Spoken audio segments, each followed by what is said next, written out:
제11장. 예수께서 한 곳에서 기도하시고 마치심에 제자 중 하나가 여짜오되, 주여, 요한이 자기 제자들에게 기도를 가르친 것과 같이 우리에게도 가르쳐 주옵소서. 너희는 기도할 때 이렇게 하라. 아버지여, 이름이 거룩히 여김을 받으시오며 나라가 임하시오며 우리에게 날마다 일용할 양식을 주시옵고 우리가 우리에게 죄 지은 모든 사람을 용서하오니 우리 죄도 사하여 주시옵고 우리를 시험에 들게 하지 마시옵소서 하라. 너희 중에 누가 벗이 있는데 밤중에 그에게 가서 말하기를, 벗이여, 떡 3덩이를 내게 구워달라.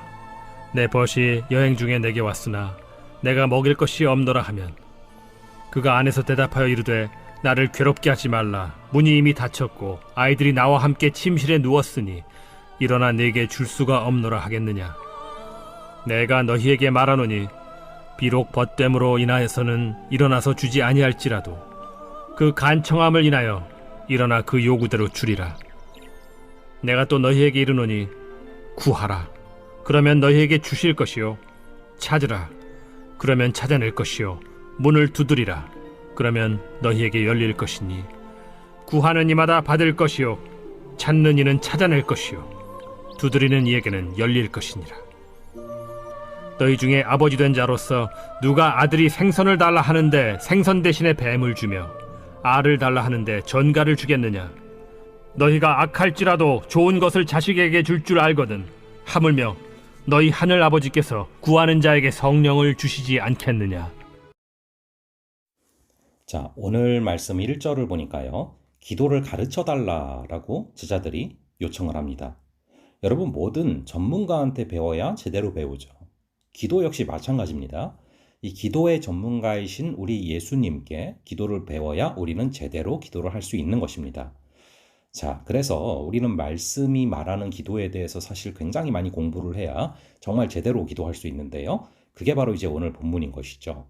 자, 오늘 본문으로 가기 전에 하나만 좀 말씀에 나오는 걸 보고 들어가면요, 로마서 8장 26절과 27절을 보시면은 이런 구절들이 나와 있는데, 성령께서 우리의 연약함을 도우사 우리가 하는 방향 없는 기도를 붙잡으셔서 하나님의 뜻대로 기도하도록 도우시고, 기도는 내가 하는 게 아니라 기도가 될 수 있도록 성령께서 도우신다는 것입니다. 그래서 우리는 분명히 기도할 때 성령의 도우심을 간구해야 되는데요. 오늘 본문을 쭉 보시면은 2절에 이름이 거룩히 여김을 받으시오며, 이것은요, 주님의 이름이 거룩히 여김을 받게 하겠다. 즉 하나님의 영광을 위해서 살겠다는 기도입니다. 자기가 하고 싶은 걸 하면서 쉽게 이게 바로 하나님의 뜻이야, 뭐 이렇게 말을 하면서 그분의 이름이 거룩히 여김을 받지 못하게 하면 안 된다는 것이죠. 자, 그래서 우리가 그분의 이름이 거룩히 여김을 받도록 살아가면은 하나님의 나라가 이 땅에 임하게 됩니다. 이 땅에 살지만 하나님의 나라를 지향하며 사는 것이죠. 천국을 바라보며 살기에 이 땅에서 복받지 못해도 초연함이 있고 당당함이 있다라는 것입니다. 그리고 이어서 날마다 일용할 양식을 구하라는 기도를 가르쳐 주시는데요. 여기서 중요한 방점이 저는 일용할에 있다고 생각을 합니다. 한 주간을 살아갈, 한 달을 살아갈, 아니면 1년을 연용할 양식이 아니라 일용할 양식이죠. 날마다 구하라는 것입니다. 우리가 1년치를 한 번에 받아 놓으면은 1년에 한 번씩만 아버지께 나갈 수도 있다라는 걸 우리 주님은 누구보다 잘 아십니다.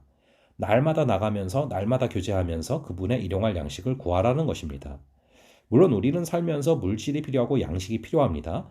그런데 일용할 양식을 구하라는 것은 일용할 양식, 어느 정도 너가 살아갈 정도의 것을 쌓아놓고서는 그거 이상은 하나님의 뜻을 위해서 쓰라는 거예요. 흘려보내라는 기도입니다.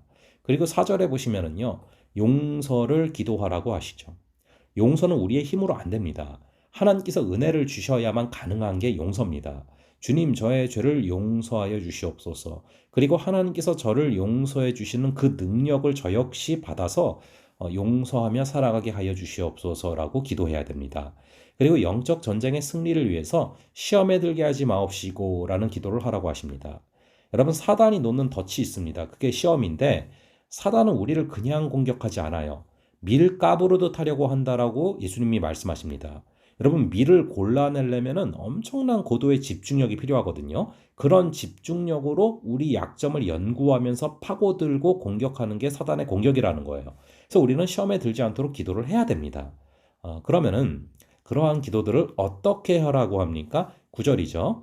이 9절을 쭉 보시면은 여기서 이제 구하고 찾고 두드리라고 하는데, 여기서 구하는 게 뭘 구하라는 것인지, 찾아내야 되는 게 뭘 찾으라는 것인지, 그리고 두드려서 뭘 열어야 되는 건지, 이게 이제 13절까지 보면 정확히 답이 나와요.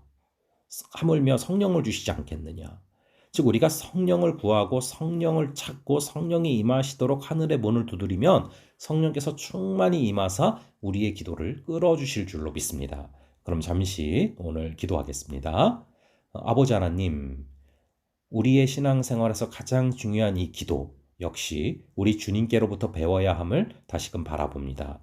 성령 하나님, 기도는 내가 하는 것이 아니라 기도가 될 수 있도록 성령께서 도우실 때, 우리의 연약함을 도우실 때 기도가 되어지는 것임을 고백합니다. 아버지 하나님, 우리의 기도를 붙들어 주시고 우리가 기도할 수 있도록 아버지 늘 인도하여 주시옵소서. 아버지 하나님, 우리가 이름이 거룩히 여김을 받으시오며 나라에 임하옵시며 또 날마다 일용할 양식을 주옵시고 우리가 시험에 들게 하지 마옵시고 또 용서를 위해서 기도한 이 모든 것들 아버지 날마다 우리의 기도에 들어가게 하여 주시고, 아버지 하나님 특별히 구하라 찾으라 두드리라, 우리가 성령을 구하게 하시고 성령을 찾게 하시고 성령이 임하시도록 하늘의 문을 두드릴 때 성령께서 충만히 임하사 우리를 인도하여 주시옵소서. 감사드렸고 이 모든 말씀 우리 주 예수 그리스도의 이름으로 기도합니다. 아멘. 예, 그럼 다음번에 또 뵙도록 하겠습니다.